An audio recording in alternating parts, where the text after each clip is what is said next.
Hello, future toppers. Let's make maths simple, intuitive, and fun together. So, we got wholesome new problem which says two cards are drawn successively, okay, with replacement. So, with replacement, you have to handpick two cards. First card will be handpicked, then you have to put it back, and then again you have to handpick from a well shuffled deck of 52 cards. Let X denotes the random variable of the number of aces. Okay, so you have to handpick ace, okay, obtained in the two drawn cards. P of x equals 1 plus P of x equals 2. So P of x equals 1 means what? The probability of having one ace. So you know that you have to handpick two cards.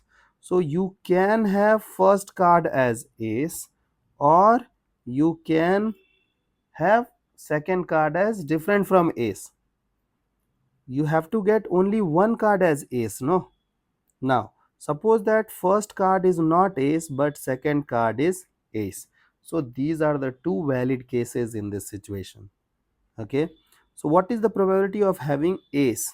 So you know that there are 4 aces out of 52 cards, and then we will be having 48 remaining cards, 52 plus same game, 48, 52, 4 by 52.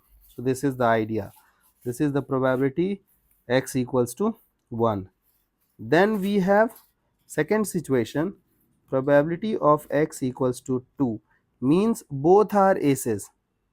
This means first card is also ace and second card is also ace. So how we will respond to this question? So first you will handpick one card, so you have to get ace. So what is the probability of having ace? It is 4 by 52.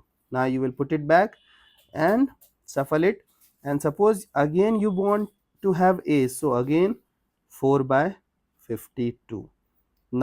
Now you have to add both the things to get the required result done. I hope the idea is clear and you guys can handle similar situations. So see you guys in next session of MathFlix.